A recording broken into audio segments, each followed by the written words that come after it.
Long Beach International Karate Championships in 1972 filled the arena the way serious martial arts events fill arenas, which is completely, and with a specific kind of crowd, people who know what they are watching, rather than people who have been told what to watch. 7,000 seats, and almost all of them taken by people who train, who teach, who have spent real portions of their lives in gyms and dojos understanding what serious physical discipline actually costs and what it actually produces. Bruce Lee is in the fifth row. He has been here since the doors opened. He came because this tournament draws serious practitioners from across the country, and watching serious practitioners compete tells you things about the current state of martial arts that you cannot get from training alone. He bought a regular ticket. He told no one he was coming. He is wearing a dark jacket and sitting with the quality of stillness that he carries everywhere, which looks like ordinary sitting but contains something else underneath it, the specific readiness of a body that has been trained for 30 years. His friend and student Dan Inosanto is 3 seats to his right. Between them sits a man named Carter, who trains at Dan's school and who has been providing commentary for most of the evening that neither Dan nor Bruce has acknowledged, though Carter has not noticed this because Carter is the kind of person who talks at events regardless of whether his commentary is received. The tournament has been running since morning. Bruce has watched most of it, several genuinely impressive competitors, 2 or 3 moments of real technique that were worth the drive from Los Angeles, the usual mix of excellent and ordinary that any large competition produces. The crowd has been good, knowledgeable, and responsive, the kind of audience that reacts to real technique rather than just to energy and noise. In the 6th match of the afternoon, a young man named Steven Seagal wins the heavyweight final. He is 20 years old, and he is genuinely impressive by the honest measure of what this tournament tests. 6'4", 230 pounds, moving with the combination of size and trained speed that makes certain practitioners genuinely difficult to deal with regardless of their opponent's skill level. He has studied Aikido seriously, spent time in Japan, has real technique behind him, and the technique has been applied to a physical frame that gives it advantages most practitioners do not have available. He wins the final decisively. His opponent, a competent practitioner from San Diego, is outmatched from the first exchange, and the match ends cleanly and without controversy. Seagal raises the trophy, and the crowd gives him the reception a clear winner deserves, which is warm and complete. Then he takes the microphone. This is not what happens after winning tournaments. The protocol is clear. You accept a trophy, you bow, you walk off the mat. The announcer moves to the next event.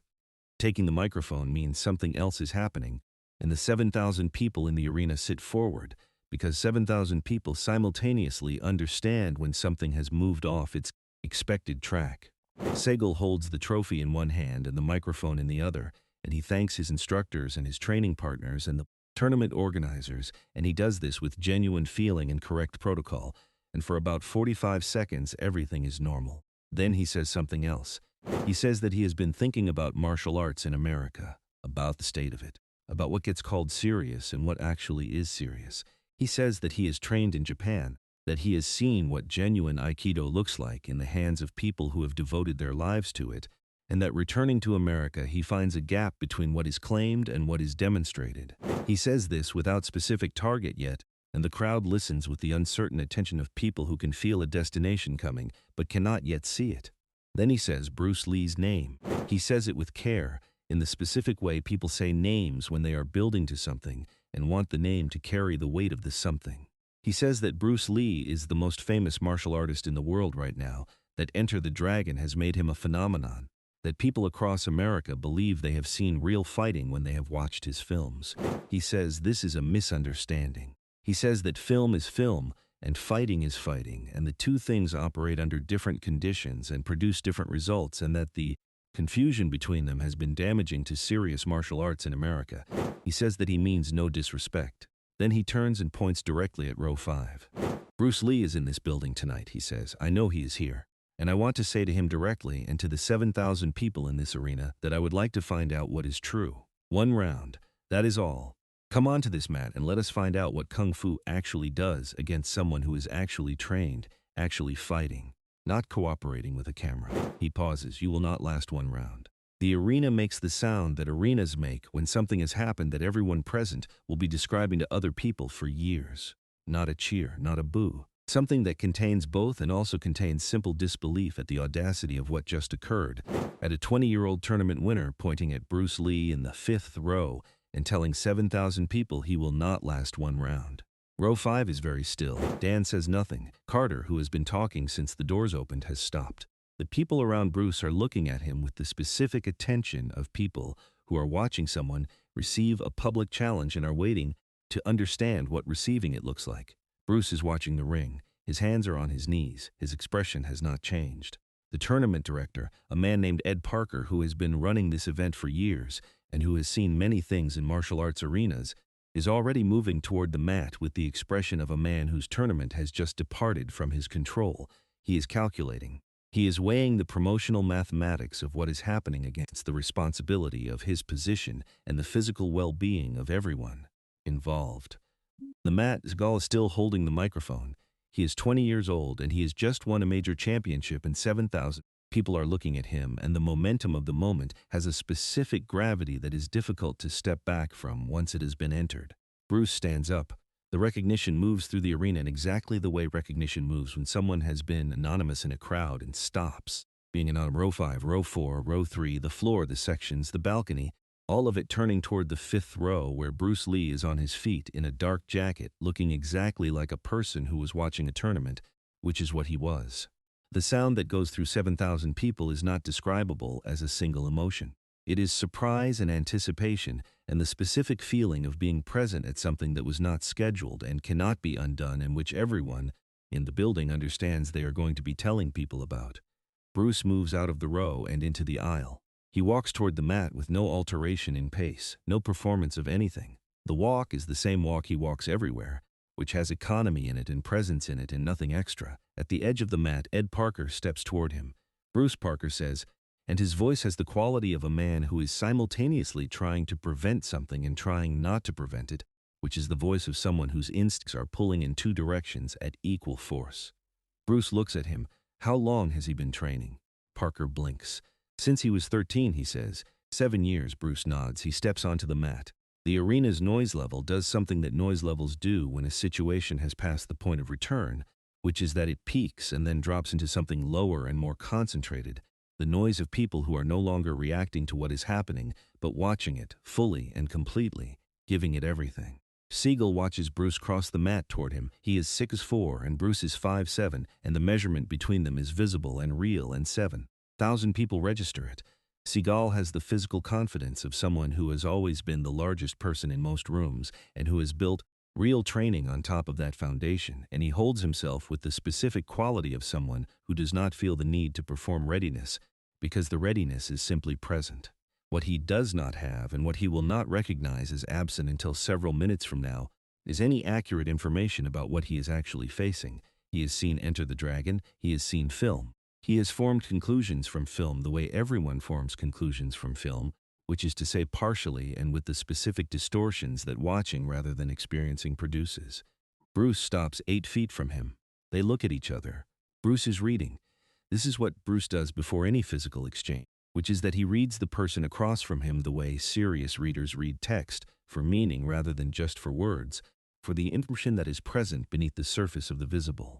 What he reads is real talent, genuine size and genuine training and genuine physical ability that goes beyond what most people in this arena possess. He also reads something else, the specific quality of someone who has not yet been shown where their map ends, who is moving through a terrain they believe they understand completely, and who has not yet reached the edge of what they know.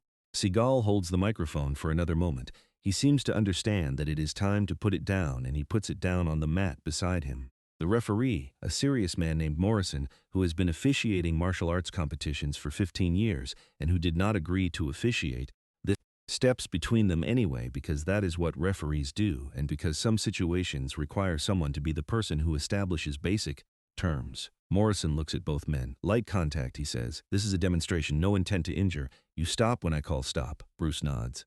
Seagal nods. Begin when you're ready, Morrison says, and steps to the side. Seagal moves first. He is a committed practitioner, and he attacks with the techniques he trusts, which is correct.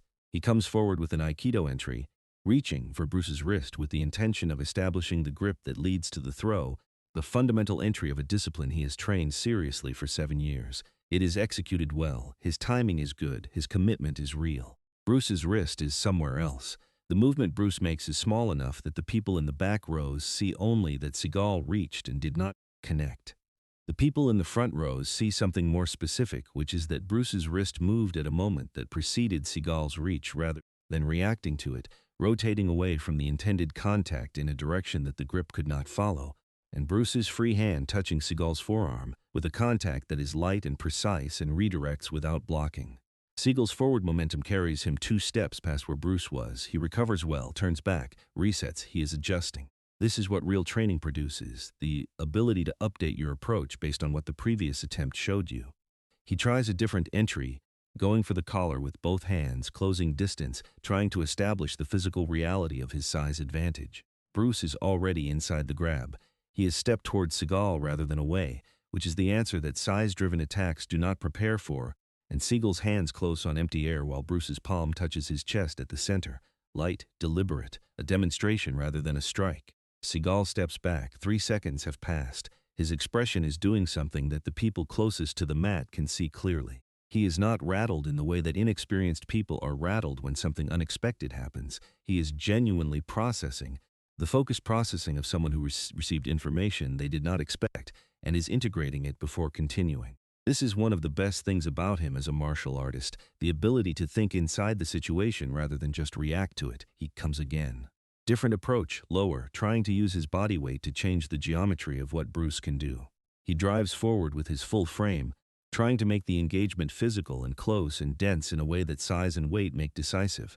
Bruce moves into it. This is the thing that Seagal's training and his physical experience have not prepared him for, that Bruce does not move away from force but toward it and then around it, finding the angle where the force has nothing to push against. Seagal's drive carries him through empty space, and Bruce's hand touches his shoulder blade as he passes. 4 seconds. Seagal turns. He is breathing differently now, not labored, changed, the breath of someone whose working model of the situation is being revised in real time. The revision requires energy. He attacks with full commitment, the complete Aikido entry he trusts most, executed with everything his 7 years of training has given him, bringing all of his size and speed and technical knowledge into a single focused attempt. This is his best. He is giving Bruce his best. Bruce slips inside it. His foot steps to a position that removes the foundation from Seagal's technique before the technique can complete, and his forearm meets Seagal's extended arm at an angle that uses Seagal's own commitment against him, redirecting the energy of the attack into a direction that Seagal's balance cannot follow. Seagal goes down, not violently, not with damage. Correctly, the way a person goes down when the geometry of what they were doing no longer supports standing. He lands on his back, and the sound of it carries through the silent arena. 10 seconds total. Bruce steps back, his hands come down. He looks at Seagal on the mat with the specific quality of someone waiting for the next development rather than reacting to the current one. The arena is silent in the way it went silent in that corridor under the Forum 6 months ago, and at the Long Beach demonstration 3 years before, and every other time Bruce has done this in public, which is the silence of 7,000 people whose understanding of something has just been revised faster than their reactions can process. Seagal lies on the mat for a moment. His eyes are open and focused, and he is looking at the lights above the arena with the expression of someone taking inventory. He is not hurt. He is thinking. He is doing the thing that honest people do when something significant has just been demonstrated to them, which is that they sit with it rather than immediately defending against it. He gets up. He gets up well, which tells you something about his training, that the instinctive response to being put down is technically correct. He stands and he looks at Bruce, and 7,000 people watch him looking. The tournament director at Parker has reached the edge of the mat and is standing there with the expression of a man who has just watched something he cannot categorize, which is both a physical demonstration and something else, something that has a different quality from a competition result. Seagal picks up the microphone. He holds it for a moment without speaking. He is 20 years old, and he has just been put on the mat in front of 7,000 people by a man he challenged publicly in the experience of that is being processed in real time. What he does next is going to define something about him, about who he is underneath the tournament trophy and the championship record and the 7 years of serious training. He speaks. "I said something from this mat tonight," he says. His voice is steady. It is steady in the way that things are steady when they cost something to be steady. "I said Bruce Lee would not last 1 round. I said that in front of 7,000 people." He pauses. "I was wrong." The arena receives this. I have trained for 7 years, he continues. I trained in Japan. I trained with serious people. I believe in what I do. But what I just experienced was something my training had not prepared me for, and the honest version of that is that I did not know what I was talking about when I made that challenge. He looks at Bruce. I apologize for the disrespect to your training and to your discipline. That was said from ignorance. I understand more now than I did 10 minutes ago. Bruce looks at him. The expression on his face has something in it that the people closest to the mat can see, and that is not condescension and not triumph, but something that looks more like recognition, the recognition of one serious person watching another do something genuinely difficult. You have real talent, Bruce says. His voice is not amplified, but the arena is quiet enough that it carries. What you did in that tournament today was real. The technique is genuine. What you don't have yet is time. He pauses. You're 20 years old. Time is what you have most of. Use it differently than you've been using it. Seagal looks at him. How? He asks. Stop training to confirm what you already know, Bruce says. Start training to find out what you don't. He pauses. The challenge you issued tonight came from a place of not knowing what you didn't know. That's a commonplace. Most people never leave it. The ones who do are the ones worth watching. Seagal is quiet for a moment. Then he says, what did you see in the first exchange? I want to know specifically what you saw. Bruce looks at him. The question is a real question, the question of a serious student rather than a defeated competitor. It is the best thing Seagal has done all evening, including winning the tournament. Your weight commits before your technique does, Bruce says. When you initiate, your center of gravity moves toward your target about a quarter second before your hands or feet move. That tells the person across from you where you are going before you have arrived there. He pauses. That quarter second is everything. Seagal works through this. He is moving his weight slightly, testing the description against own sense of his movement, checking whether what Bruce said matches his internal experience. My weight commits first, he says. Consistently, Bruce says. Every technique, every entry. The same tell. It comes from your Aikido foundation, which drives from the center. Correct for Aikido in the context Aikido was designed for. Creates a readable pattern when the context is different. And you read it, Seagal says. Before your first technique completed, Bruce says, I knew where you were going. After that, I knew where you were going each time before you went. Ed Parker is standing at the edge of the mat, listening to this exchange with the expression of a man watching his tournament evening become something he did not schedule and cannot improve on by doing anything. He is wise enough to do nothing. The 7,000 people in the arena have settled into a quality of attention that is different from the attention they were giving the competition earlier in the evening. That was the attention of people watching a contest. This is the attention of people watching something that has the quality of instruction. Two people standing in the center of an arena at 10 o'clock on a Tuesday evening working through something real. Will you work with me? Seagal asks. He asks it the way serious people ask things directly without the performance of casualness that would reduce the directness. He wants to know and he is asking. Bruce looks at him for a moment. Come to Los Angeles, he says. Wednesday evenings. I work with people who want to learn rather than people who want to confirm. He pauses. Based on tonight, I think you belong in the first group. Seagal nods. The nod has the quality of someone making a real decision rather than a social gesture. The arena begins to respond. The response builds slowly, starting in the sections closest to the mat and moving outward, the kind of applause that does not require any particular outcome to have been reached, because what it is responding to is not the result of the exchange but the quality of it, both men on the mat, the honesty of what Seagal said from the microphone, the specific thing Bruce gave him afterward, which was not only the demonstration but the explanation. Ed Parker raises his microphone. He has found his role in this moment, which is to bring the evening back to its formal structure without diminishing what happened inside the informal one. He says the necessary words about what has been demonstrated, about the spirit of the event, about the charitable cause. The words are correct and brief, and the crowd receives them as the bridge back to normal that they are. Bruce walks off the mat the way he walked onto it. Same pace, same quality of presence, same nothing extra. Dan falls into step beside him, and they walk up the aisle together through the crowd that parts for them, people reaching toward Bruce and then pulling their hands back, giving him the space that the evening has established. In the corridor beneath the stands, Dan says the weight commit tell.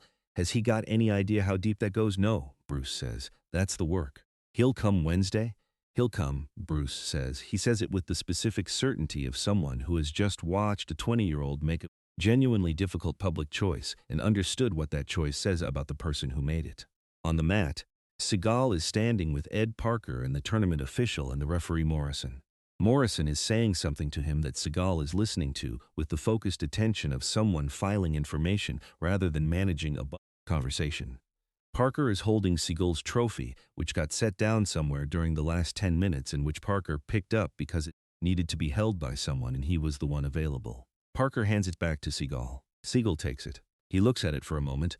The trophy he won by legitimately defeating a good practitioner in a fair final, and the trophy has not changed but his relationship to it has, which is what happens when the context around a thing shifts, even when the thing itself stays the same.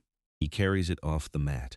He finds Bruce in the corridor 40 minutes later, after the evening's program has wrapped and the arena has emptied to the last stragglers. He has been looking, asking people, following directions until they led here. He walks up with the direct approach that is one of the consistent things about him. The weight commit, he says. I've been thinking about it since you said it. Can you tell me where in the initiation it happens? Is it at the decision to move or after? Bruce looks at him. That's the right question, he says. Is it the right answer? The answer is that it happens at the decision, Bruce says. Before your conscious mind has finished deciding to initiate, your center of gravity has already started moving. The decision and the movement are the same event. Seagal is quiet for a moment. He is working through this with the genuine focused attention of someone who is not managing the conversation, but actually in it. So I can't stop it by deciding not to do it, he says, because the doing is happening at the level of the decision itself. You can reduce it, Bruce says. Through specific training, you cannot eliminate it quickly. It is built into your movement at a very deep level. Probably from early Aikido training where the forward drive from center was being reinforced as fundamental. He pauses. To change something that fundamental takes years of very uncomfortable work. Uncomfortable how? Seagal asks. Training partners who will tell you every time they see it, Bruce says. Who will stop the exchange right there in the middle of everything and point to the tell? Who will do this so consistently and so immediately that your nervous system starts to receive the feedback before your conscious mind does? That is the only route to changing something that operates below conscious level. You have to get the correction in below conscious level too. Seagal listens to all of this with complete attention. He asks a follow-up question about training methodology that demonstrates he understood the first explanation rather than just received it. Bruce answers. The corridor conversation goes on for 15 minutes and what it contains is technical and specific and belongs to both of them rather than to the arena or the evening or the public version of what happened. Before they separate, Seagal says one more thing. I came into that arena tonight certain about something, he says. I am less certain now. I don't know yet whether that is better or worse than the certainty was. It's better, Bruce says. Certainty about things you haven't fully tested is expensive. It costs you the information that the testing would give you. What you have now is more accurate than what you had this morning. More accurate is always better than less accurate, even when more accurate is less comfortable. Seagal nods. He picks up his tournament bag and his trophy and walks toward the exit. Bruce watches him go. Then he and Dan walk out the other direction into the parking lot and the March night and the ordinary world that exists outside arenas where extraordinary things occasionally happen. He comes on Wednesday. He comes alone, no students, no audience, no one to perform for. He trains for 2 hours. He comes the following Wednesday. He continues coming for the better part of a year through schedule changes and competing demands, always finding his way back because the work is real and the work is producing things that nothing else was producing. He never speaks publicly about that Tuesday evening at the Long Beach Championships. It belongs to him in the specific way that formative experiences belong to people, as something too essential to the construction of who he is becoming to be turned into a story about who he was. What he does say years later, in the context of an interview about martial arts development, is this, that the most useful training he ever received came from someone who showed him something he did not know he was doing, that the not knowing was the problem and the showing was the solution, and that both of those things require a specific quality of honesty that is rarer than technique. He does not name the Tuesday evening. He does not name the arena or the year or the man across the mat. The people who were there recognize the description anyway. The rest of the people receive it as what it is, which is the truth about how growth actually happens, which is through the encounter with what you do not know delivered by someone with the mutter, the skill, and the generosity to deliver it clearly. 7,000 people went home from the Long Beach International Karate Championships having seen a tournament winner put on the mat in 10 seconds. That is the story that traveled. The story that did not travel as far, the corridor conversation and the Wednesday evenings and the specific instruction about the weight commit tell, is the one that actually mattered. The visible thing is always the door. What is behind the door is what changes people. The 7,000 saw the door. Seagal walked through it. What was on the other side is between him and the man who opened it, and it stayed there, which is exactly where it belonged.